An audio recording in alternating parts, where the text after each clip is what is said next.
Hello guys, இன்னைக்கு நம்ம 3rd October 2024 current affairs பார்க்க போகிறோம். So first news, unified payment interface. So யூபிஐயோட எப்பயுமே நம்ம மாதம் நம்ம படிப்போம் தெரியுமா, வால்யூம் அண்ட் வேல்யூ, சரிங்களா? ஸோ அது வந்து பார்த்தீங்கன்னா இப்போ ஆகஸ்ட் மந்த்துக்கும் செப்டம்பர் மந்த்துக்கும் ஒரு கம்பேரிசன் கொடுத்துருக்காங்க இந்த நியூஸில், சரிங்களா? ஸோ யூபிஐ இன்டர்ஃபேஸோட டெய்லி டிரான்சாக்ஷன் வந்து 501 மில்லியனை இப்போ வந்திருக்கான். செப்டம்பர் 2024 டெய்லி டிரான்சாக்ஷன் வந்து 501 மில்லியனை கடந்திருக்கு. ஸோ இப்படி பார்க்கும்போது செப்டம்பரில் வந்து பார்த்தீங்கன்னா the highest ever since UPI turned operation இன் 2016. 2016 இருந்து கம்பேர் பண்ணும்போது 2016 இந்த செப்டம்பர் மாதம் 2024 தான் இந்த டெய்லி டிரான்சாக்ஷன் வந்து 501 மில்லியன் கிராஸ் ஆயிருக்கான். So this is important point. So இதில் இந்த நியூஸ் பேப்பர் கட்டிங்கில் நீங்கள் பார்த்தீங்கன்னா உங்களுக்கு புரியும். ஸோ இதில் பாருங்களேன், யூபிஐயில் ஆகஸ்ட் மாதம் செப்டம்பர் மாதம், ஆகஸ்ட் மாதத்தில் வால்யூம் வந்து பார்த்தீங்கன்னா 149 மில்லியன், சரிங்களா? செப்டம்பர் மாதத்தில் 150 மில்லியன். ஸோ ஆகஸ்ட்லேருந்து செப்டம்பர் வந்து ஒரு மார்ஜினலான ஒரு இன்க்ரீஸ் ஆயிருக்கு. ஓகே, ஸோ இதில் வேல்யூவில் வந்து பார்த்தீங்கன்னா ஆகஸ்டில் இட் வாஸ் 20.61 ட்ரில்லியன், பட் செப்டம்பரில் வந்து பார்த்தீங்கன்னா 20.64 ட்ரில்லியன். ஸோ மார்ஜினலாக தான் இன்க்ரீஸ் ஆயிருக்கு. ஆகஸ்ட் டு செப்டம்பர் யூபிஐயோட வேல்யூ அண்ட் வால்யூம் வந்து பார்த்தீங்கன்னா மார்ஜினலாக தான் இன்க்ரீஸ் ஆயிருக்கு.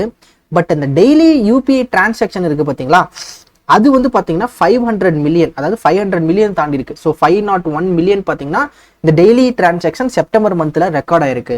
So it registered a marginal increase of 0.5, அதான் மார்ஜினல் இன்க்ரீஸ் சொன்ன பார்த்தீங்களா, 0.5% வால்யூமில் இதாக இருக்குது. ஸோ நம்ம அங்கே என்ன பார்த்தோம்னா 150 மில்லியன் பார்த்தோம். இது வந்து 150.04 பில்லியன்.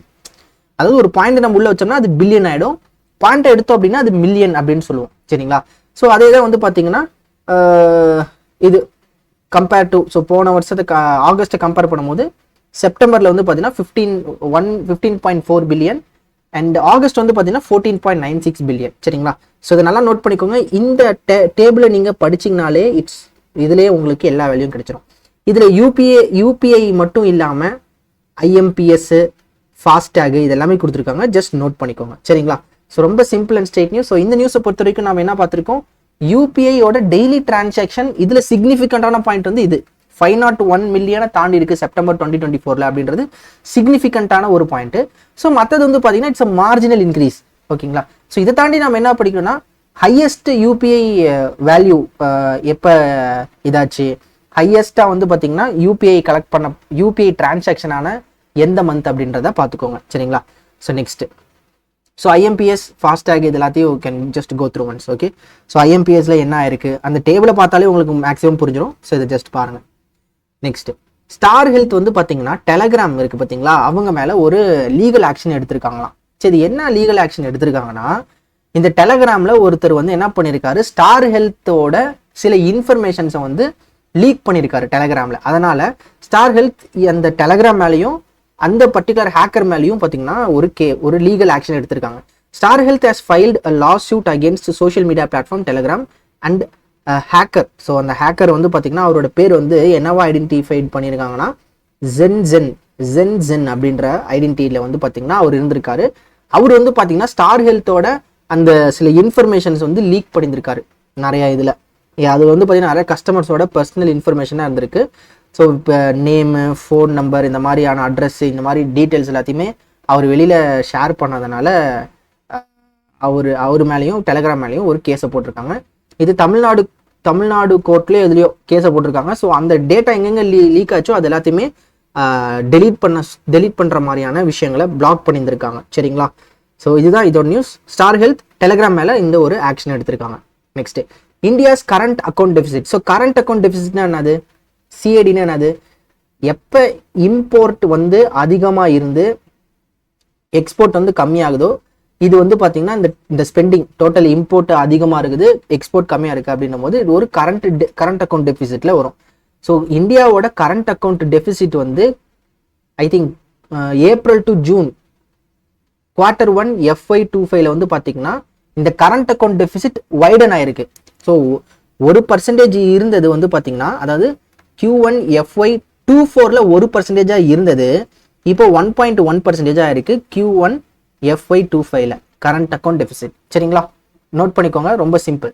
ஸோ இந்தியாவோட current account deficit increased 1.1% of GDP in Q125 amounting to 9.8 billion. சரிங்களா, ஸோ 1.1% இன்க்ரீஸ் இருக்கு. அப்போ நம்ம கரண்ட் அக்கௌண்ட் டெபிசிட் இப்போ எவ்வளோ இருக்குன்னா 9.8 பில்லியன் US இருக்கு. இது வந்து பார்த்தீங்கன்னா Q1 FY24 கம்பேர் பண்ணும்போது அங்கே வந்து 1% தான் இருந்துச்சு. 8.9 பில்லியனுக்கு தான் அந்த கரண்ட் அக்கௌண்ட் டெபிசிட் இருந்தது. பட் இப்போ என்ன இருக்கு அப்படின்னா 9.8 பில்லியனுக்கு கரண்ட் அக்கௌண்ட் டெபிசிட் இருக்கு. ஸோ இன்னும் நம்ம வந்து என்னன்னா கொஞ்சம் இம்போர்ட் அதிகமாக பண்ணியிருந்திருக்கோம், எக்ஸ்போர்ட்டை கம்மி பண்ணியிருந்திருக்கோம். ஸோ அதுதான் இதோட காரணம். ஓகேங்களா, ஸோ இந்த நியூஸ் பொறுத்த வரைக்கும் இதுதான் இதோட நியூஸ். ஸோ நெக்ஸ்ட் நியூஸ் போயிடலாம். ஸோ மற்றது you can just go through once. இந்த மெர்ச்சன்டைஸ் ட்ரேட் டெபிசிட் இதெல்லாம் பார்க்க தேவையில்ல, ரொம்ப டீட்டெயிலாக பார்க்க தேவையில்ல, just you can go through once. ஓகேங்களா, ஸோ நமக்கு மேஜராக பாயிண்ட் தேவைப்படுறது இது பார்த்தாலே போதும். ஸோ இந்த பாயிண்ட் நல்லா பாருங்க. நம்ம கண்ட்ரி எப்போ கரண்ட் அக்கௌண்ட் சர்ப்ளஸ் ஆச்சு அப்படின்னா 4.6 பில்லியனுக்கு நம்ம கரண்ட் அக்கௌண்ட் சர்ப்ளஸாக இருந்திருக்கும். அதாவது எக்ஸ்போர்ட் அதிகமாக பண்ணி இம்போர்ட் அதிகமாக பண்ணியிருந்திருக்கோம். இது எப்போனா Q4 of FY24. ஸோ இந்த பாயிண்ட் கூட நம்ம கிட்ட கேட்கலாம், இந்த பாயிண்ட்டுமே இம்பார்ட்டன்ட். ஓகே, கரண்ட் அக்கௌண்ட் சர்ப்ளஸாக வந்து நம்ம Q4 FY24ல இருந்தோம். பட் இப்போ நம்ம கரண்ட் அக்கௌண்ட் டெபிசிட்ல இருக்கோம். Next, State Bank of India files insolvency petition under Section 7 of IBC against Reliance Infra Toll Road Subsidiary. அதாவது ரிலையன்ஸ் இன்ஃப்ராஸ்ட்ரக்சரோட ஒரு சப்சிடரி, அவங்க பேர் என்னன்னா KM Toll Road Private Limited. ஓகேங்களா, இவங்க வந்து பார்த்தீங்கன்னா சில அமௌண்ட் வந்து SBIக்கு தரணும், அதை டிஃபால்ட் பண்ணியிருக்காங்க. அதனால ஸ்டேட் பேங்க் ஆஃப் இந்தியா என்ன பண்ணியிருக்காங்கன்னா இன்சால்வன்சி அண்ட் பேங்க்ரப்சி கோட்ல வந்து செக்ஷன் 7 ஆஃப் IBC கோட் 2016ல வந்து பார்த்தீங்கன்னா ஒரு பெட்டிஷனை போட்டிருக்காங்க. என்ன பெட்டிஷன்னா, இந்த மாதிரி இவங்க எங்களுக்கு இவ்வளோ அமௌண்ட் தரணும், இவங்க இது டிஃபால்ட் பண்ணுறாங்க, எங்களுக்கு அந்த அமௌண்ட்டு எங்களுக்கு வேணும் அப்படின்ற மாதிரி ஒரு பெட்டிஷன் போட்டிருக்காங்க. ஸோ யார்கிட்ட போட்டிருக்காங்கன்னா NCLT நேஷனல் கம்பெனி லா ட்ரிபியூனல் கிட்ட அந்த பெட்டிஷனை கொடுத்துருக்காங்க. ஸோ எவ்வளோ அமௌண்ட்டுக்கான பெட்டிஷன்னா 233.44 crore. ஸோ இவ்வளோ வந்து இவங்க கொடுக்கணும் அப்படின்றதுக்கான ஒரு பெட்டிஷனை போட்டிருக்காங்க. ஸோ இதுதான் ஒரு கதை அப்படின்னா KMTRL இவங்க KMTRPL இவங்க என்ன சொல்றாங்கன்னா, நாங்கள் NHAI கூட நாங்கள் ஒரு அக்ரிமெண்ட்ல இருந்தோம், ஆனால் இந்த NHAI என்ன பண்ணியிருக்காங்கன்னா எங்களுக்கு வந்து டிஃபால்ட் பண்ணிட்டாங்க அப்படின்றாங்க. இது நல்லா படிச்சு பாருங்களேன், புரியும். So KMTRL is a subsidiary of Reliance Infrastructure, இது நமக்கு தெரிஞ்ச விஷயம். ஸோ இவங்க என்ன பண்றாங்கன்னா terminated its concession agreement with NHAI. So இவங்க வந்து பார்த்தீங்கன்னா ஒரு அக்ரிமெண்ட் போட்டிருக்காங்க NHAI கூட. So sighting material breach. So இந்த NHAI வந்து பார்த்தீங்கன்னா ஏதோ மெட்டீரியலில் சில கலப்படம் ஏதோ பண்ணியிருக்காங்க போல. ஸோ அதனால என்னன்னா இந்த KMTRPL வந்து அந்த அக்ரிமெண்ட்டை கேன்சல் பண்ணுறாங்க. ஸோ இந்த கேன்சல் பண்ணுறதுனால Reliance infrastructure claims that. So Reliance infrastructure இவங்க என்ன பண்ணுறாங்கன்னா, இந்த கன்செஷன் அக்ரிமெண்ட்ல நாங்கள் கேன்சல் பண்ணால் கண்டிப்பாக NHAI வந்து எங்களுக்கு தர வேண்டிய அந்த பணத்தை தரணும். ஆனால் வந்து அந்த பணத்தை வந்து பார்த்தீங்கன்னா liable to pay termination payment due to NHAI's event of default. சரிங்களா, அவங்க வந்து இந்த டிஃபால்ட் பண்ணாலும் அவங்க அந்த பணத்தை தரணும், ஆனால் ஏதோ தராம இருக்காங்க போல. இது ஒரு பக்கம் போகுது. ஸ்டேட் பேங்க் ஆஃப் இந்தியா என்ன பண்ணியிருக்காங்கன்னா எங்களுக்கு தர வேண்டிய பணம் வந்து இவங்க தரல. ஸோ அதனால வந்து பெட்டிஷன் போட்டிருக்காங்க. ஸோ NCLT கிட்ட இந்த பெட்டிஷனை கொடுத்துருக்காங்க for amount claiming an amount of 233.44 crore including interest. சரிங்களா, இதுதான் இதோட news. So section 7 of IBC code 2016 நோட் பண்ணிக்கோங்க. நெக்ஸ்ட், IDFC ஃபர்ஸ்ட் பேங்க் வந்து பார்த்தீங்கன்னா Ashva credit card, excuse me guys, Ashva credit card அப்படின்ற ஒரு கிரெடிட் கார்டு லான்ச் பண்ணியிருக்காங்க. எதுக்குன்னா catering to modern and discerning customers. இந்த டிசர்னிங் கஸ்டமர்ஸ்னா யாருன்னா, சில கஸ்டமர்ஸ் வந்து பார்த்தீங்கன்னா அவங்களுக்குன்னு ஒரு டேஸ்ட் இருக்கும், ஒரு ப்ரீமியமான எல்லாமே ப்ரீமியமாக வேணும், எங்களுக்கு இதுதான் ரொம்ப முக்கியம், இந்த மாதிரி ப்ரீமியமாக இருக்கணும், மாடர்னாக இருக்கணும் அப்படின்ற மாதிரியான கஸ்டமர்ஸ்க்கு ஏற்ற மாதிரி ஒரு கிரெடிட் கார்டு. அதுதான் வந்து பார்த்தீங்கன்னா Ashva credit card. IDFC first bank என்ன லான்ச் பண்ணியிருக்காங்க, Ashva credit card. It's newest offering for the modern discerning customers. And இது வந்து எந்த பிளாட்ஃபார்மில் பவர் பண்ணப்பட்டதுன்னா Visa. IDFC Ashva credit card launch பண்ணியிருக்காங்க, பவர்டு பை விசா கார்டு. ஓகேங்களா, next Visa. Next, scheme for writing books originally in Hindi. அதாவது RBI வந்து பார்த்தீங்கன்னா ஒரு ஸ்கீம் லான்ச் பண்ணாங்க. இந்த ஸ்கீம் என்னத்துக்குன்னா, இப்போ நமக்கு இந்த economics, banking, financial subjects, so இதெல்லாம் வந்து பார்த்தீங்கன்னா ஒரிஜினலாக ஹிந்தியில் எழுதுறது, அந்த புக்கை வந்து எழுதுறதே வந்து பார்த்தீங்கன்னா ஹிந்தியில் எழுதியிருப்பாங்க. Economics related book, banking and financial சப்ஜெக்ட்ஸில் இருக்கக்கூடிய புக்கை வந்து ஹிந்தியில் எழுதியிருப்பாங்க. அந்த மாதிரி ஹிந்தியில் எழுதுறவங்களுக்கு வந்து பார்த்தீங்கன்னா சில ஒரு ஸ்கீம் மாதிரி இன்ட்ரடியூஸ் பண்ணி அதில் வந்து வின் பண்ணுறவங்களுக்கு ப்ரைஸ் மணியும் தருவாங்க. ஓகேங்களா? ஸோ அதுதான் இந்த news. So Reserve Bank of India initiated a scheme to promote original writings and research in Hindi. அதாவது ரைட்டிங்ஸ் அண்ட் ரிசர்ச், நீங்கள் ரைட்டிங்ஸ் ஒரு புக் எழுதினாலும் சரி, ஒரு ரிசர்ச் பண்ணாலும் சரி, அது ஹிந்தியில் நீங்கள் பண்ணும்போது எந்தெந்த சப்ஜெக்ட்ஸ்னா எக்கனாமிக்ஸ், பேங்கிங் அண்ட் ஃபினான்ஷியல் சப்ஜெக்ட்ஸில் நீங்கள் பண்ணும்போது அதுக்கு உங்களுக்கு ரெகக்னிஷன் பண்ணி சில ஒரு அவார்ட்ஸ் மாதிரிலாம் தராங்க. இதில் வந்து பார்த்தீங்கன்னா இந்த அவார்டு கீழே இந்த writing or retired persons, working or retiring ப்ரொஃபஸர்ஸ்க்கு வந்து பார்த்தீங்கன்னா 3 prizes are awarded 3 prizes of 1,25,000. So 1,20,000 ரூபாய்க்கான ப்ரைஸை வழங்கியிருக்காங்க. சரிங்களா? Each for writing books originally in Hindi. சரிங்களா? நல்லா கவனிங்க. Under the scheme working and retired persons of Indian universities, so UGC recognise பண்ண, excuse me guys, so UGC recognise பண்ண Indian universities இருக்குல்ல, அதில் இருக்கக்கூடிய ஒர்க்கிங் ஆர் ரிட்டையர்டு பர்சன்ஸ் வந்து பார்த்தீங்கன்னா இது ஒரு கிட்டத்தட்ட 3 அவார்டு வாங்கியிருக்காங்க for writing books originally in Hindi. இதில் வந்து நோட்டபிளாக யார் வாங்கியிருக்காருன்னா டாக்டர் பித்யானந்த் சௌத்ரி. இந்த பாயிண்ட் ரொம்ப இம்பார்ட்டன்ட், நோட் பண்ணிக்கோங்க. பித்யானந்த் சௌத்ரி, இவர் வந்து assistant professor of department of economics at Jagannath Nagar college, Ranchi. சரிங்களா? இவர் வந்து எந்த புக்குக்காக இவர் இந்த இது வாங்கினார்னா, இந்த பாருங்க, எக்கானமி ஆஃப் ஜார்க்கண்ட் அப்படின்ற இவரோட புக். இதை வந்து பார்த்தீங்கன்னா ஹிந்தியில் எழுதியிருக்காரு. அதனால இவருக்கு வந்து பார்த்தீங்கன்னா இந்த அவார்டுமே கிடைச்சிருக்கு. சரிங்களா? ஸோ ரொம்ப simple and straight news. So ஹிந்தியில் வந்து பார்த்தீங்கன்னா அந்த புக்ஸ் எல்லாத்தையும் எழுதுறதுக்கு ஆர்பிஐ சில ஸ்கீம்ஸ் விட்டு அதில் ரெகக்னைசன் பண்ணி அவார்டுலாம் தராங்க. சரிங்களா? ஸோ அந்த அவார்டு அமௌண்ட் என்னது 1,25,000. நோட்டபிளாக யார் ப்ரைஸ் வாங்கியிருக்காங்க இப்போ? பித்யானந்த் சௌத்ரி. அவரோட புக் என்னது? Economy of Jharkhand. இதுக்காக நெக்ஸ்ட் ஆக்சிஸ் பேங்க் வந்து பார்த்தீங்கன்னா corporate credit card suite for start ups. அதாவது ஸ்டார்ட் அப்ஸுக்காக ஒரு பிரத்யேகமான ஒரு கிரெடிட் கார்டு. இந்த கிரெடிட் கார்டில் என்னென்ன பண்ணிக்கலாம் அந்த ஸ்டார்ட் அப்ஸ்னா, அந்த ஸ்டார்ட் அப்பில் இருக்கக்கூடிய ஒரு ஸ்டார்ட் அப்னா அது சில இடத்துக்கு ட்ராவல் பண்ணணும், சில பிஸ்னஸ் மேன்ஸை நேரில் பார்க்கணும். ஸோ அப்போ அவங்களுக்கு ட்ராவல் எக்ஸ்பென்ஸ்னு இருக்கும். அது எல்லாத்தையுமே கவர் பண்ணுறதுக்கு இந்த பர்டிகுலர் கிரெடிட் கார்டு யூஸ்ஃபுல்லாக இருக்கும். So Axis Bank introduced a corporate credit card suite specifically designed for start ups under its new economic group. So ரொம்ப சிம்பிளான நியூஸ். சரிங்களா? ஸோ இதுக்காக வந்து பார்த்தீங்கன்னா Axis Bank partner with tech entrepreneurs association of Mumbai. So இவங்க கூடயும் சேர்ந்துருக்கிறாங்க. எதுக்காகனா to support Mumbai start up eco system. So இந்த பாயிண்ட்டும் இம்பார்ட்டன்ட். அதாவது ஆக்சிஸ் பேங்க் யாரு கூட சேர்ந்துருக்காங்க? மும்பையோட start up eco system support பண்றதுக்கு அப்படின்னா டீம். ஸோ அதோட ஆன்சர் என்னது? டீம். டீமோட ஃபுல் ஃபார்ம் என்னது? Tech entrepreneurs association of Mumbai. சரிங்களா? ஸோ இதாவது நியூஸ். இந்த கிரெடிட் கார்டு வந்து பார்த்தீங்கன்னா travel, official expenses, vendor payments, இந்த மாதிரி இதுக்கும் இதில் வந்து இந்த ஃபெசிலிட்டிஸ்லாம் இருக்கு. நெக்ஸ்ட் அமிதாப் காந்த். ஸோ இவர் வந்து பார்த்தீங்கன்னா ஐபிசி ரிஃபார்ம்ஸை பற்றி சில இது சொல்லியிருக்காரு. அமிதாப் காந்த் வந்து பார்த்தீங்கன்னா former CEO of NITI Aayog. சரிங்களா? சரி, இப்போ current CEO of NITI Aayog என்ன அப்படின்றத பாருங்க. So former NITI Aayog CEO and India G20 sherpa வந்து பார்த்தீங்கன்னா இந்த insolvency bankruptcy code on India's economy during the 8th annual, அதாவது 8th annual day of lecture on IBC, இது வந்து நியூ டெல்லியில் நடந்துச்சு. ஸோ 8வது edition of annual day of the lecture of the insolvency and bankruptcy board of India வந்து new Delhi நடந்துச்சு. அந்த மீட்டிங்ல அமிதாப் காந்த் வந்து இந்த இன்சால்வன்சி பேங்க்ரப்சி கோடை பத்தி சில டிரான்ஸ்ஃபர்மேட்டிவ் இம்பாக்டை சொல்லியிருக்காரு. என்னன்னா நமக்கே தெரியும், இப்போ ஒரு இன்சால்வன்சி வந்து ரெசல்யூஷன் ப்ராசஸ் வந்து 330 daysல நடக்கும். பட் கரண்டா வந்து பாத்தீங்கன்னா இப்போ எவ்வளோ நாள்ல நடக்குதுன்னா ஆவரேஜா 716 days நடக்குது. நல்லா நோட் பண்ணுங்க, இந்த பாயிண்ட் ரொம்ப இம்பார்ட்டன்ட். நம்ம அடிக்கடி நம்ம கரண்ட் அஃபேர்ஸ்ல நம்ம பார்த்துருக்கோம். 716 days ஆகுது. இது வந்து பாத்தீங்கன்னா ப்ரீவியஸா 654 daysல நடந்துட்டு இருந்துச்சு இந்த இன்சால்வன்சி ப்ரொசீடிங்ஸ். ஸோ இன்சால்வன்சி ப்ரொசீடிங்ஸ்னா உங்களுக்கு என்னன்னு தெரியும். இப்போ என்னன்னா ஒரு கம்பெனி நல்லா ஃபங்க்ஷன் ஆகலைன்னா அதை என்ன பண்ணுவாங்க? அதை வித்து எல்லாத்துக்குமே அவங்க கிரெடிட்டர்ஸ்க்கு என்னென்ன அப்படின்னு கொடுப்பாங்க. அல்லது அந்த கம்பெனி ரீஸ்ட்ரக்ட் பண்ண ட்ரை பண்ணுவாங்க. அந்த கம்பெனி ஒரு மாதிரி டல்லா போயிட்டு இருக்கு அப்படின்னா சில பணத்தை உள்ள போட்டு அதை திரும்ப ரீஸ்ட்ரக்ட் பண்ண ட்ரை பண்ணுவாங்க. பட் மேக்ஸிமம் இன்சால்வன்சியில் வந்து என்னன்னா அந்த பர்டிகுலர் கம்பெனி நல்லா ஃபங்க்ஷன் ஆகலை அப்படின்னா அந்த கம்பெனி என்ன பண்ணுவாங்க? அந்த கம்பெனியை விற்று அந்த கிரெடிட்டார்ஸ்க்கு கொடுப்பாங்க. சரிங்களா? ஸோ அந்த ஒரு ப்ராசஸ்க்கு 330 days தான் எடுக்கணும் ஐபிசி கோட்ல. பட் இப்போ எவ்வளோ எடுத்துட்டு இருக்குன்னா 716 டேஸ் ஆயிட்டு இருக்கு. பட் இதுக்கு முன்னாடி பார்த்தீங்கன்னா 654 டேஸ் நடந்துச்சு. சரிங்களா?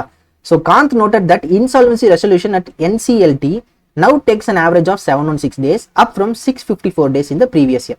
போன வருஷம் பார்த்தீங்கன்னா 654, பட் இந்த வருஷம் 716 டேஸ். இதனால அந்த ரெக்கவரி அமௌண்ட்டுமே பார்த்தீங்கன்னா 27% ட்ராப் ஆயிருக்கு ஃபினான்ஷியல் இயர் 24ல. ஏன்னா அந்த நாட்கள் அதிகமாக ரெக்கவரி அமௌண்ட்டுமே கம்பேர் ஆகும், கம்மியாகும். ஸோ இதுக்கு முன்னாடி ப்ரீவியஸ் இயர்ல வந்து பார்த்தீங்கன்னா 36% வந்து பார்த்தீங்கன்னா ரெக்கவரி அமௌண்ட் இருந்தது. பட் அது வந்து நாட்கள் அதிகமாக இந்த மாதிரி 716 டேஸ் அதிகமாக அந்த ரெக்கவரி ரேட்டுமே பார்த்தீங்கன்னா 27% ஆயிடுச்சு 36%ல இருந்து. ஸோ அப்போ இதை வந்து நாம ஃபாஸ்டராக பண்ணணும் அப்படின்ற மாதிரியான சில விஷயங்களை இந்த பர்டிகுலர் மீட்டிங்ல பேசியிருக்காரு அமிதாப் காந்த். ஸோ அதை பத்தின நியூஸ் தான் இது. சரிங்களா? ஸோ நமக்கு என்ன தேவை? செகண்ட் ஜென்ரேஷன் ரிஃபார்ம்ஸ் தேவை. ஸோ அந்த செகண்ட் ஜென்ரேஷன் ரிஃபார்ம்ஸ் என்னது? இந்த நாட்களை நம்ம திரும்ப கம்மி பண்ணணும். இன்சால்வென்சி வந்து ஒரு 330 டேஸ் 400 டேஸ்க்குள்ள நடந்துச்சு அப்படின்னா நல்லா இருக்கும் அப்படின்ற மாதிரியான விஷயங்களை சொல்லியிருப்பாரு. ஏன்னா 330 டேஸ்ல நடக்கணும். 330 டேஸ்ல நடந்தாலே நமக்கு என்னன்னா அந்த ரெக்கவரி அமௌண்ட் ஒரு பாதியோ சம்திங் தான் கிடைக்கும், 50%ஓ சம்திங். அந்த கிளியரா இப்போ எனக்கு டக்குன்னு ஸ்ட்ரைக் ஆகல, கம்மியாக தான் கிடைக்கும். இதுவே 600 நாள் 700 நாள் போச்சுன்னா நமக்கு இந்த கிடைக்கிறதே இப்போ 20% அந்த மாதிரி தான் கிடைக்கும்.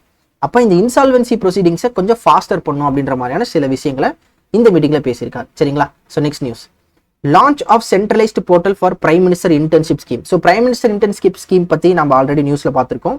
ஸோ அதுலன்னா 500 கம்பெனிஸ் வந்து பார்த்தீங்கன்னா அந்த போர்ட்டலில் அவங்களோட இன்டர்ன்ஷிப், ஸோ ஒரு பொசிஷனுக்கு வந்து பார்த்தீங்கன்னா இப்போ ஒரு பொசிஷனுக்கு 2 இன்டர்ன்ஸ் 2 ஸ்டூடெண்ட்ஸை செலக்ட் பண்ணுவாங்க, 2 இன்டர்ன்ஸை செலக்ட் பண்ணுவாங்க ஒரு பொசிஷன். இப்போ மேனேஜர் பொசிஷன் அப்படின்னா எக்ஸாம்பிளாக சொல்கிறேன். இப்போ மேனேஜர் பொசிஷன், இப்போ சூப்பர்வைசர் பொசிஷன்னா அதுக்கு 2 இன்டர்ன்ஸ் வந்து பார்த்தீங்கன்னா 2 பேர் தான் இது பண்ணுவாங்க. ஸோ ஒவ்வொரு கம்பெனியும் அவங்களுக்கு தேவையான அந்த சீட்ஸை கொடுத்துடணும். சரிங்களா? ஸோ அந்த போர்ட்டலில் இருக்கும். இப்போ இந்த போர்ட்டலில் வந்து பார்த்தீங்கன்னா ரெஜிஸ்டர் பண்ணக்கூடிய அந்த கேண்டிடேட்ஸ் ஆர் இந்த இன்டர்ன்ஷிப்க்கு அப்ளை பண்ணுறவங்க அந்த போர்ட்டலில் இது பண்ணிக்கலாம். சரிங்களா? ஸோ இது இந்த பிஎம் இன்டர்ன்ஷிப் ஸ்கீம் பொறுத்த வரைக்கும் என்னன்னா, அந்த 500 கம்பெனியில் வேலை இல்லாத மக்களுக்கு ஒரு வருஷம் 1 இயருக்கு வந்து பார்த்தீங்கன்னா அவங்க அதில் ஒர்க் பண்ணுற மாதிரி இருக்கும். வித் 5000 ஸ்டைஃபண்ட் மாதிரி கவர்மெண்ட்டே தராங்க. ஸோ அந்த நியூஸ் என்னன்னு பார்த்துடலாம்.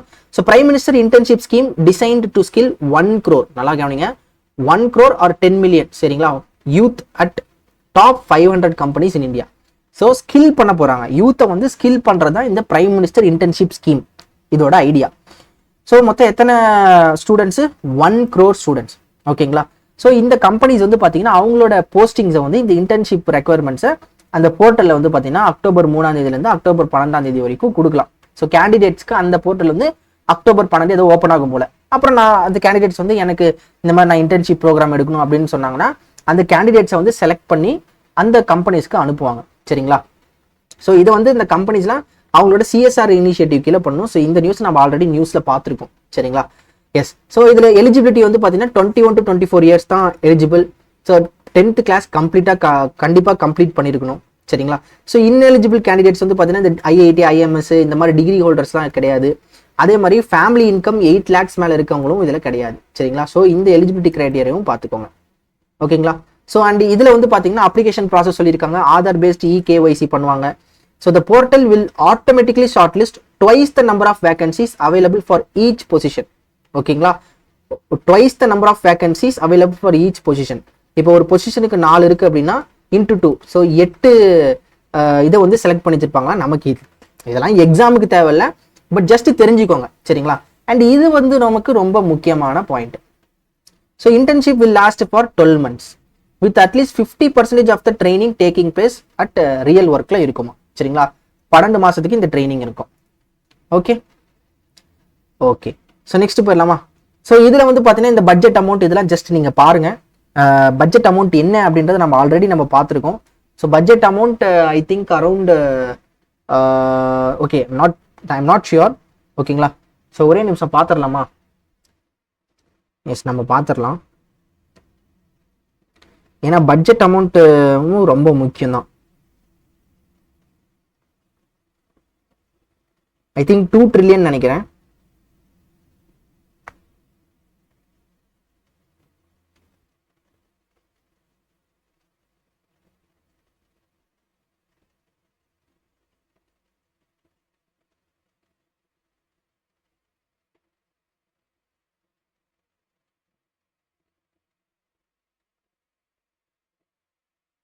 ஓகே, ஸோ இதுக்கு வந்து பார்த்தீங்கன்னா ஒவ்வொரு சைட்டில் ஒவ்வொரு மாதிரி சொல்லியிருக்காங்க. ஒரே நிமிஷம் கைஸ்.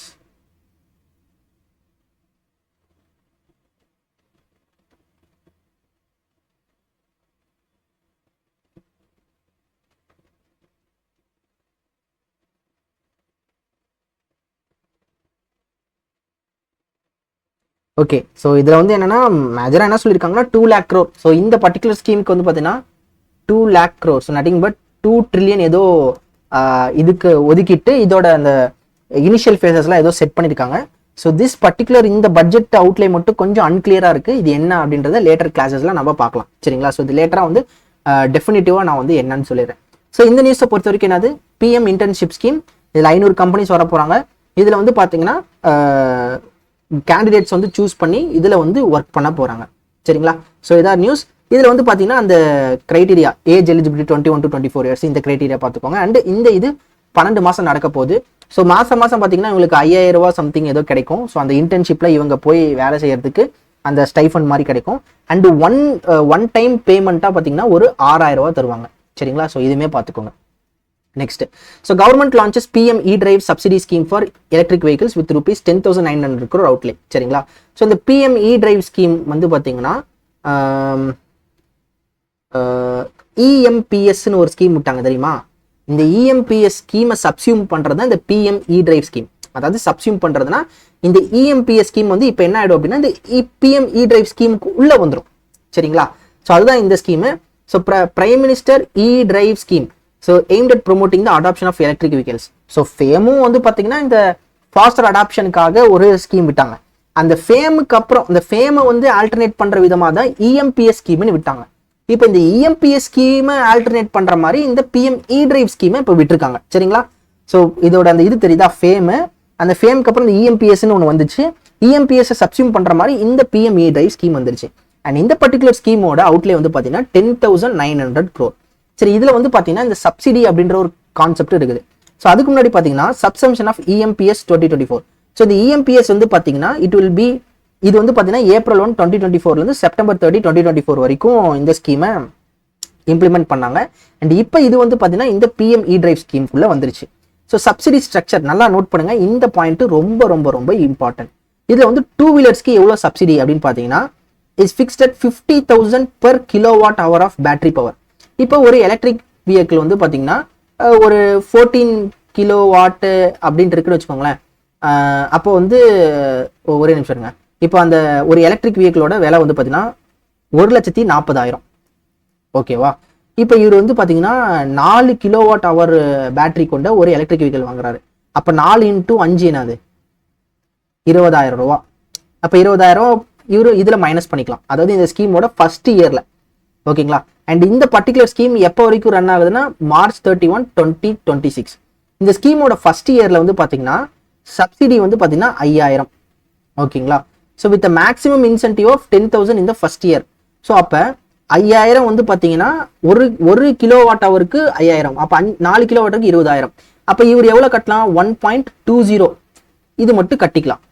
சரி, இது எப்படி பண்ணுவாங்க அப்படின்னா இப்போ இவர் போய் இந்த 2 வீலரை வந்து ஒரு ஷாப்பில் பர்ச்சேஸ் பண்ணுறாரு. அந்த ஷாப்ல என்ன பண்ணுவாங்கன்னா இவர் இந்த 2 வீலர் பர்ச்சேஸ் பண்றதுக்கான அந்த பர்டிகுலர் வவுச்சர் ஒன்று கொடுப்பாங்க ஓகேவா. இவர் எலக்ட்ரிக் வெஹிக்கிளை இவர் வந்து பர்ச்சேஸ் பண்ணும்போது வவுச்சர் கொடுப்பாங்க. இந்த வவுச்சரை அந்த பர்டிகுலர் டீலர் கிட்டேயே கொடுக்கும் போது அவரு இந்த இஎம்பிஎஸ் போர்ட்டல் இருக்கு பார்த்தீங்களா.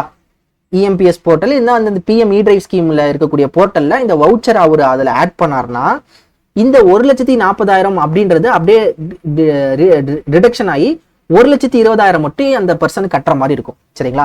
So nothing but PM electric வெஹிக்கிளை வந்து வாங்கணும். அதுக்கு வந்து பார்த்தீங்கன்னா கவர்மெண்ட் இந்த மாதிரி வவுச்சர் மாதிரிலாம் கொடுத்து இப்போ அவர் வந்து 1,40,000 அந்த எலக்ட்ரிக் வெஹிக்கிள்.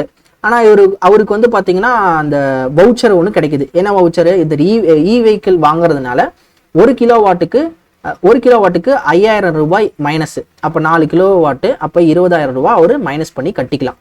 இது ஃபர்ஸ்ட் இயருக்கு. செகண்ட் இயருக்கு இந்த சப்சிடி வந்து பார்த்தீங்கன்னா 2,500 தான் சரிங்களா. ஸோ ரெண்டாவது வருஷம். அப்போ இதுலேருந்து கவர்மெண்ட் என்ன சொல்கிறாங்கன்னா நீ வாங்குறதா இருந்தால் இந்த ஸ்கீமோட ஃபர்ஸ்ட் இயர்லேயே நீ வாங்கிக்கோ, உனக்கு நிறைய பெனிஃபிட் கிடைக்கும். இந்த ஸ்கீமோட செகண்ட் இயரில் வாங்கினீங்கன்னா உனக்கு நீ ஒரு கிலோவாட்டுக்கு வந்து பார்த்தீங்கன்னா 2500 ரூபா தான் உனக்கு சப்சிடி கிடைக்கும் அப்படின்னு சொல்றாங்க. சரிங்களா? So popular electric scooter manufacture like Ola, TVS, Ather energy, so இவங்கலாம் வந்து பார்த்தீங்கன்னா battery capacities 2.88 kilowatt to 4 kilowatt வரைக்கும் இவங்க வச்சிருக்காங்க. அண்ட் இதோட ப்ரைஸஸ் வந்து பார்த்தீங்கன்னா இவங்க கிட்ட இருக்கக்கூடிய எலக்ட்ரிக் வெஹிக்கிளோட ப்ரைஸஸ் வந்து 90,000 இருந்து 1.5 லேக் வரைக்கும் இருக்குதான். ஓகேங்களா? இந்த நியூஸ் ரொம்ப ரொம்ப இம்பார்ட்டன்டான நியூஸ், ரொம்ப பியூட்டிஃபுல்லான நியூஸும் கூட. எலக்ட்ரிக் வெஹிக்கிளை பற்றின ஒரு நியூஸ், எப்படி அது ஃபங்க்ஷன் ஆகுது அப்படின்ட்டு. நீங்களுமே இப்போ ஒரு எலக்ட்ரிக் வெஹிக்கிள் வாங்குறீங்க அப்படின்னா நீங்கள் என்ன பண்ணலாம், இந்த ஸ்கீமு கீழே இந்த சப்சிடிஸ்லாம் கண்டிப்பாக யூஸ் பண்ணிக்கோங்க. சரிங்களா? இது தெரியாத உங்களோட ஃப்ரெண்ட்ஸ் இவங்களுக்குலாம் கூட நீங்கள் இதை ரெக்கமெண்ட் பண்ணலாம்.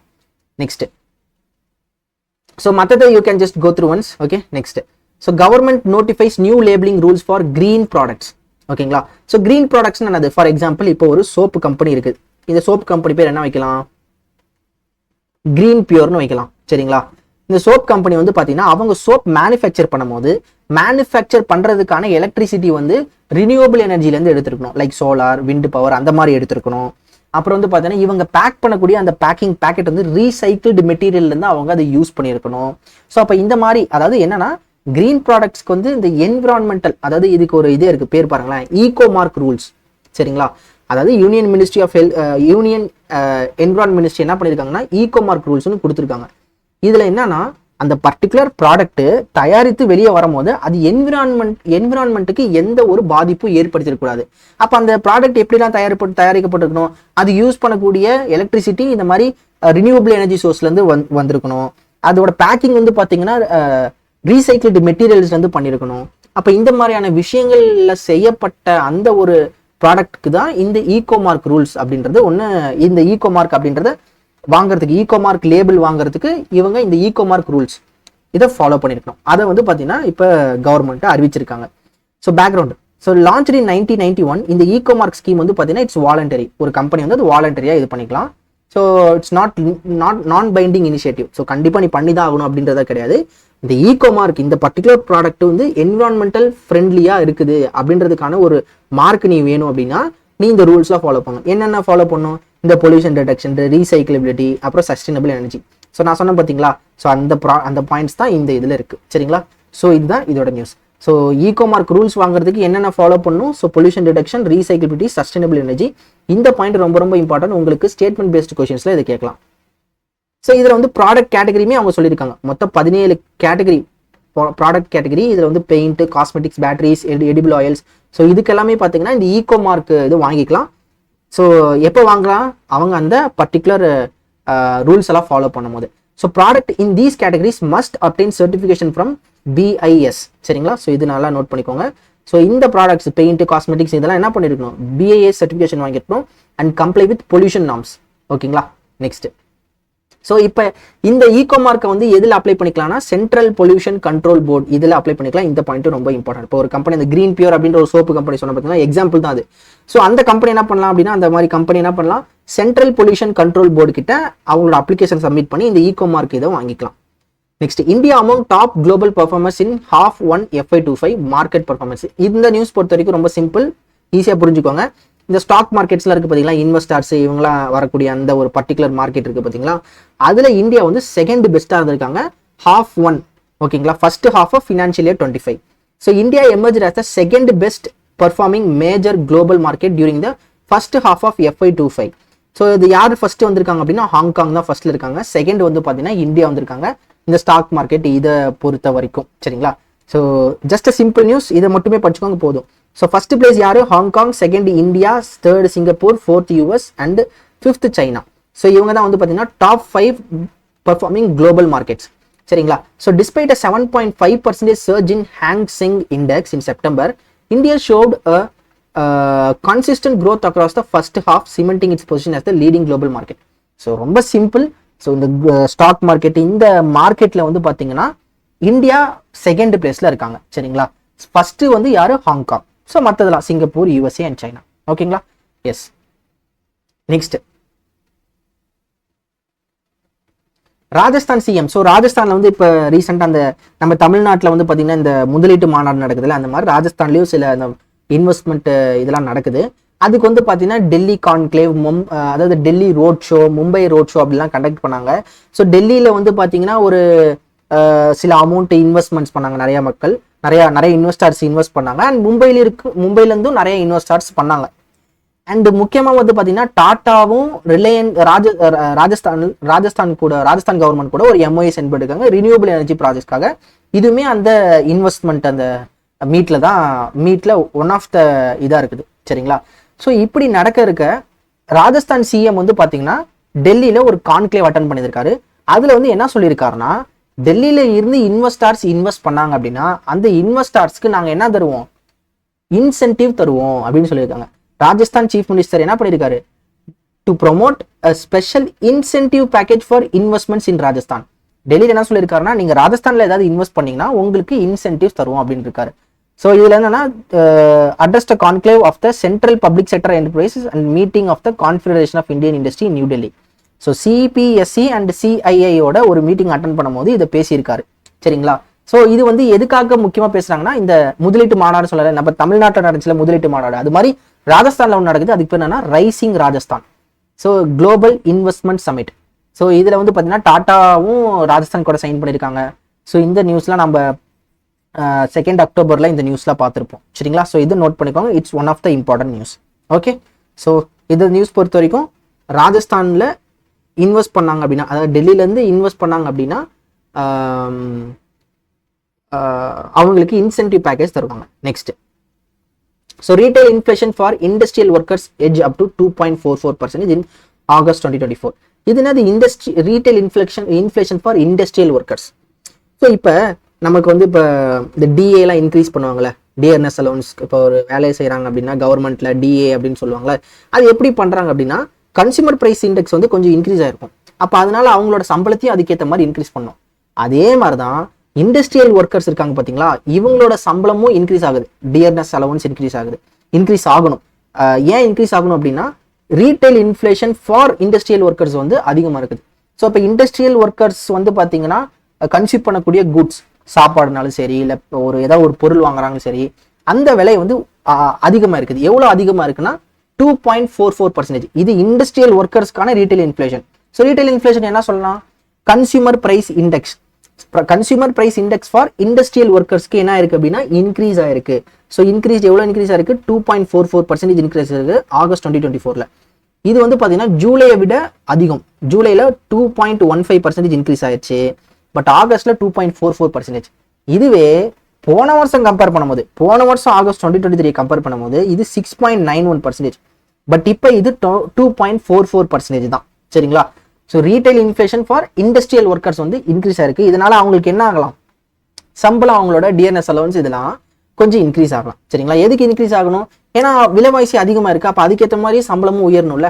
ஸோ அதுதான் இந்த நியூஸ்ல சொல்லியிருக்காங்க. சரிங்களா? ஸோ மற்றது you can just go through once. Next, September மாதம் கலெக்ட் பண்ணப்பட்ட ஜிஎஸ்டி கலெக்ஷன் வந்து பார்த்தீங்கன்னா ஸ்லோவஸ்ட்டாக இருந்திருக்கான். ஓகேங்களா? ஸோ ஸ்லோவஸ்ட் ஃபேஸ் இன் FY25 வந்து பார்த்தீங்கன்னா செப்டம்பர் மாதம் கலெக்ட் பண்ண ஜிஎஸ்டி. ஸோ இந்த ஜிஎஸ்டி பொறுத்த வரைக்கும் ஃபர்ஸ்ட் எப்போ அதிகமான ஜிஎஸ்டி, செகண்ட் அதிகமான ஜிஎஸ்டி அப்படின்ற டேட்டாவை நீங்கள் நல்லா நோட் பண்ணிக்கணும், ஏன்னா அதெல்லாம் ரொம்ப important for exams. So India's net goods and services tax, so GST வந்து பார்த்தீங்கன்னா செப்டம்பர் மந்த் 3.9% தான் அதிகமாக இருக்குது. ஸோ செப்டம்பர் மாதம் வந்த ஜிஎஸ்டியோட கணக்கினது 1.5 ட்ரில்லியன். ஓகேங்களா? ஸோ ருபீஸ் 1.5 ட்ரில்லியன் தான் செப்டம்பர் மாதம் கலெக்ட் பண்ண ஜிஎஸ்டி. ஓகேங்களா? ஸோ நெக்ஸ்ட், ஸோ மிதின் சக்கரவர்த்தி இவர் வந்து பார்த்தீங்கன்னா தாதா சாஹேப் பால்கே அவார்டு வாங்க போறாராம். ஓகே, ஸோ மிதின் சக்கரவர்த்தி இவர் வந்து பார்த்தீங்கன்னா ஒரு வெட்டரன் பாலிவுட் ஆக்டர். இவருக்கு இப்போ தாதா சாஹேப் பால்கே அவார்டு கொடுக்க போறாங்க. ஸோ எதுக்காகனா for is contribution to the Indian cinema. Okay, simple and straight news. இவருக்கு எப்போ இந்த அவார்டு கொடுக்கப்படும், 70th national film awards October 8. So October 8 நடக்க போற இந்த 70th நேஷனல் ஃபிலிம் அவார்ட்ஸ்ல இந்த அவார்டு இவருக்கு கொடுப்பாங்க. என்ன award, Dada Saheb Phalke award. Next, surgeon vice admiral Arti Sarin. So இவங்க வந்து பார்த்தீங்கன்னா ஃபர்ஸ்ட் ஃபீமேல் டைரக்டர். ஸோ இந்த நியூஸ் நம்ம அடிக்கடி நியூஸ்ல பார்த்துருந்தோம். ஸோ இவங்க இந்த மாதிரி அப்பாயிண்ட் இருக்காங்க அப்படின்ற நியூஸ் திரும்பவும் வந்திருக்கு. ஸோ இவங்க என்னது, surgeon vice admiral Arti Sarin. இவங்க வந்து first woman officer to take over as the director general of armed forces medical services. Okay, simple and straight news. Director general of armed forces medical சர்வீசஸ்க்கு வந்து பார்த்தீங்கன்னா இப்போ சர்ஜன் வைஸ் அட்மிரல் ஆர்டிசன் வந்து first woman ஆஃபீஸரா இப்போ இதுக்கு appoint ஆயிருக்காங்க. சரிங்களா. நெக்ஸ்ட், ஸோ கவர்மெண்ட் வந்து பார்த்தீங்கன்னா 3 எக்ஸ்டர்னல் மெம்பர்ஸை அப்பாயிண்ட் பண்ணியிருக்காங்க இந்த மானிட்டரி பாலிசி கமிட்டியில். ஸோ மானிட்டரி பாலிசி கமிட்டியில் மொத்தம் எத்தனை பேர் இருப்பாங்க? 6 பேர் இருப்பாங்க. இதில் வந்து பார்த்தீங்கன்னா 3 பேர் ஆர்பிஐலேருந்து இருப்பாங்க, ஆர்பிஐ அப்பாயிண்ட் பண்ணியிருப்பாங்க. இன்னொரு 3 பேர் வந்து பார்த்தீங்கன்னா கவர்மெண்ட் ஆஃப் இந்தியா வந்து அப்பாயிண்ட் பண்ணுவாங்க. சரிங்களா. இப்போ கவர்மெண்ட் ஆஃப் இந்தியா என்ன பண்ணியிருக்காங்கன்னா ஆல்ரெடி அப்பாயிண்ட் பண்ணி இந்த 3 பேர்த்த இப்போ எடுத்துட்டு புதுசாக ஒருத்தவங்களை அப்பாயிண்ட் பண்ணி புதுசாக 3 பேரை அப்பாயிண்ட் பண்ணியிருக்காங்க. Excuse me. The government appointed 3 new external members to the MPC committee. சரிங்களா, MPC. ஓகே. ஸோ யார்னா ப்ரொஃபசர் ராம்சிங், சுகாதா பட்டாச்சாரியா, நாகேஷ் குமார். இதுக்கு முன்னாடி யார் இருந்தாங்கன்னா அஷிமா கோயல், ஜெயந்த் வர்மா, சஷாங்கா பிதே. சரிங்களா. ஸோ நல்லா நோட் பண்ணிக்கோங்க. இந்த பாயிண்ட் ரொம்ப இம்பார்ட்டன்ட். இந்த பாயிண்ட் ரொம்ப இம்பார்ட்டன்ட். ஸோ ஆல்ரெடி இந்த 3 பேரை தூக்கிட்டு இப்போ புதுசாக 3 பேரை இது பண்ணியிருக்காங்க. அண்ட் இந்த 3 பேரோட டென்யூர் வந்து 4 years. Okay. So Ram Singh, Sugata Bhattacharya, Nagesh Kumar. So இப்போ புதுசாக எப்போ அப்பாயிண்ட் ஆயிருக்காங்க. நெக்ஸ்ட், ஸோ கவர்மெண்ட்டுக்கு இந்த அப்பாயின்மெண்ட்ஸில் சோல் ரைட்ஸ் இருக்குது. ஓகேங்களா. Next, so Indian space organisation வந்து வீனஸ் ஆர்பிட்டர் மிஷனை 2028 பிளான் பண்ணுறாங்க. இது நமக்கு எல்லாத்துக்குமே தெரிஞ்ச நியூஸ். ஸோ திரும்ப நமக்கு நியூஸில் வந்திருக்கு 112 டே. ஸோ 112 நாள் ஜேர்னியில் வந்து பார்த்தீங்கன்னா இது வீனஸை சென்றடையும். இதுக்கு அன்அஃபிஷியலாக ஒரு பேர் இருக்குது. சரிங்களா. இதோட அன்அஃபிஷியல் பேர் வந்துன்னா சுக்ரியான். இது அஃபிஷியல் நேம் கிடையாது. வீனஸ் ஆர்பிட்டர் மிஷன் இஸ்ரோ வந்து அன்அஃபிஷியலாக வச்சது வந்து பார்த்தீங்கன்னா இதுக்கு பேர் சுக்ரியான். ஸோ இந்த மிஷனை பொறுத்த வரைக்கும் என்னன்னா இது மார்ச் 28 லான்ச் பண்ணப்பட்டு இது வந்து பார்த்தீங்கன்னா 112 நாள் journey to reach the planet இது வீனஸ். ஸோ இது வீனஸில் போய் சில ஆய்வுகளை மேற்கொள்ளும். அண்ட் இந்த பர்டிகுலர் ஒரு விஷயத்துக்கு வந்து பார்த்தீங்கன்னா கவர்மெண்ட் வந்து 1236 கோடி பட்ஜெட்டை ஒதுக்கியிருக்காங்க. ஸோ 1236 crore வந்து பார்த்தீங்கன்னா இந்த வீனஸ் ஆர்பிட்டர் மிஷனுக்கு கொடுத்துருக்காங்க. சரிங்களா. So yes. So next news போயிடலாம். அசோக் லேலாண்ட் வந்து பார்த்தீங்கன்னா ஃப்ளிக்ஸ் பஸ் கூட சேர்ந்திருக்காங்க. ஸோ இன்டர்சிட்டி பஸ் டிரான்ஸ்போர்ட்டேஷனுக்காக. சரிங்களா. ரொம்ப simple news. So Ashok Leyland FlixBus கூட சேர்ந்திருக்காங்க. ஸோ இதனால என்ன ஆகும் அப்படின்னா இப்போ இந்த ஃப்ளிக்ஸ் பஸ்ல நீங்க என்ன பண்ணலாம்னா உங்களோட புக்கிங்ஸ் பண்ணலாம். இப்போ ஃப்ளிக்ஸ் பஸ்ல வந்து நீங்க புக்கிங் பண்ணும்போது அசோக் லேலாண்ட் ஓட்டக்கூடிய சில பஸ்ஸஸ்ல வந்து பார்த்தீங்கன்னா உங்களுக்கு அந்த சஸ்டைனபிள் டிராவல் இதெல்லாம் கிடைக்கும். ஓகேங்களா. ஸோ இதுதான் ரொம்ப simple. The collaboration aims to revolutionize India's bus transportation ecosystem through advanced technology and high capacity vehicles. So flakes பஸ்ஸும் அசோக் லேலாண்டும் சேர்ந்து இப்போ வந்து அதாவது இப்போ அசோக் லேலாண்ட் இருக்காங்க பார்த்தீங்களா, அவங்க ஒரு பஸ் இன்ஜின் மேனுஃபேக்சரிங் இந்த இதெல்லாம் இருக்காங்க. இப்போ இந்த அசோக் லேலாண்ட் வந்து இந்த ஃப்ளிக்ஸ் பஸ் இருக்கு பார்த்தீங்களா, இவங்க வந்து பஸ் வச்சிருக்காங்க. இந்த ஃப்ளிக்ஸ் பஸ்னே பஸ் ஓடுது. இந்த ஃப்ளிக்ஸ் பஸ்ஸோட சில டெக்னாலஜி ஹை கெப்பாசிட்டி வெஹிக்கிள்ஸை வந்து இவங்க பண்ணி தர போறாங்க. அதுக்கான ஒரு MOU தான். ஓகேங்களா. ஸோ ரொம்ப சிம்பிள். ஸோ இதுதான் இதோட நியூஸ். அசோக் லேலாண்டும் ஃப்ளிக்ஸ் பஸ்ஸும் இந்த இன்டர் சிட்டி டிரான்ஸ்போர்ட்டேஷனுக்காக ஒரு என்ஹான்ஸ்மெண்ட்டுக்காக 2 பேரும் கொலாபரேட் பண்ணியிருக்காங்க. நெக்ஸ்ட், ஸோ மற்றது you can just go through once. So okay guys, இதோட பார்த்தீங்கன்னா நம்மளோட டெய்லி CA முடிஞ்சது. ஸோ நெக்ஸ்ட் வீடியோவில் உங்களை வந்து பார்க்குறேன். Thank you all. Thank you so much. Take care. Have a nice day. Bye.